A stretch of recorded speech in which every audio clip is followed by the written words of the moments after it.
سیف الله د ترکاریو یا سبزیو یو بزګر دی. هغه خپلو ځمکو کې کچالو او پیاز کري.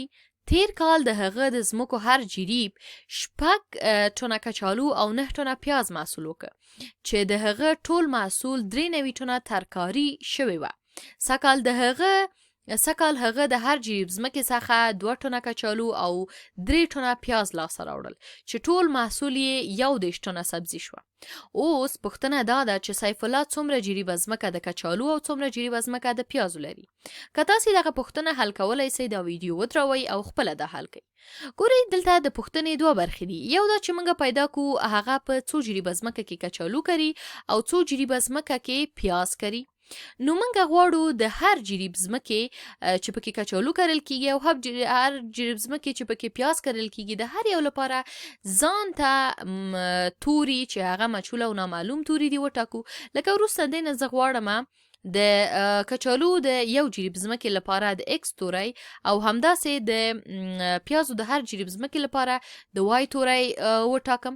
دلته موږ ته ویلي دي چې تیر کال د هغه د ځمکو هر جریب 6 ټنه کچالو او 9 ټنه پیاز وکړه. که دلته موږ ولیکو چې تیر کال یعنی د تیر کال محصول اول محاسبه کو او ولیکو چې تیر کال د هغه ځمکو هر جریب یې د کچالو د ځمکو که موږ په ایکس وښیو نو 6 ټنه کچالو یې وکړه نو موږ ورته لیکلی سو چې دغه 6 ایکس دي. صحیح ده.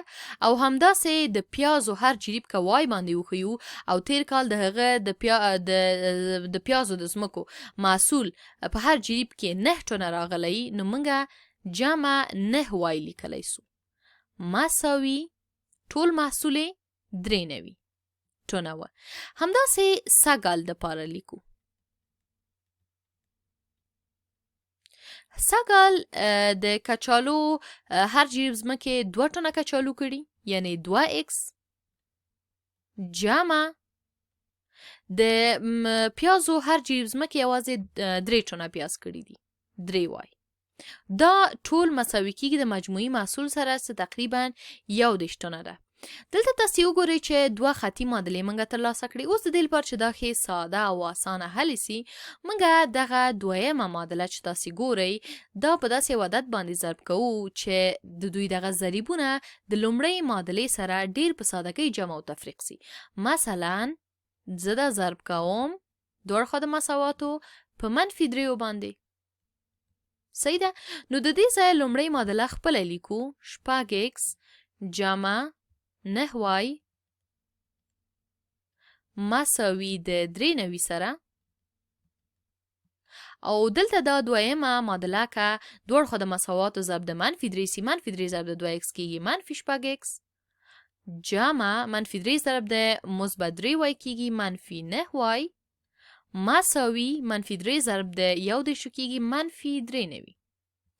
اوس دلته تاسې ګورئ چې دې خوا د مساواتو هیڅ کوم ضریب یا هیڅ کوم عدد نه پاتې کیږي نو 0 مساوي کیږي د -93 او -93 هم 0 دی. موږ تاسو ته ویلي یو چې کله تاسې د معادلو یو سیستم حل کوئ او په پایله کې تاسې دواړو خواته د مساواتو یو رقم عددونه ترلاسه کوئ چې هغه هر عدد اوسي. مثلا دلته 0 مساوي د 0 راغلی ده نو تاسې ویلی سئ چې د داسې معادلو سیستم ته د ایکس او وای یا د متحولینو بې شمیره یا لایتناهي قیمتونه دي چې په دواړو معادلو کې صدق کولی سي.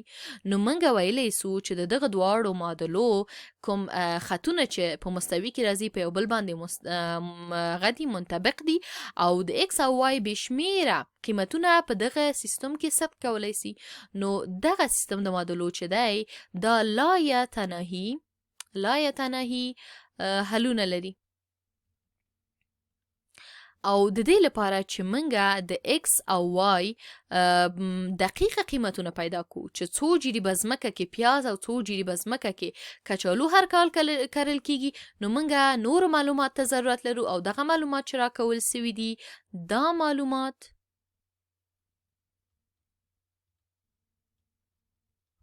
کافی یا بسندویه نه دي.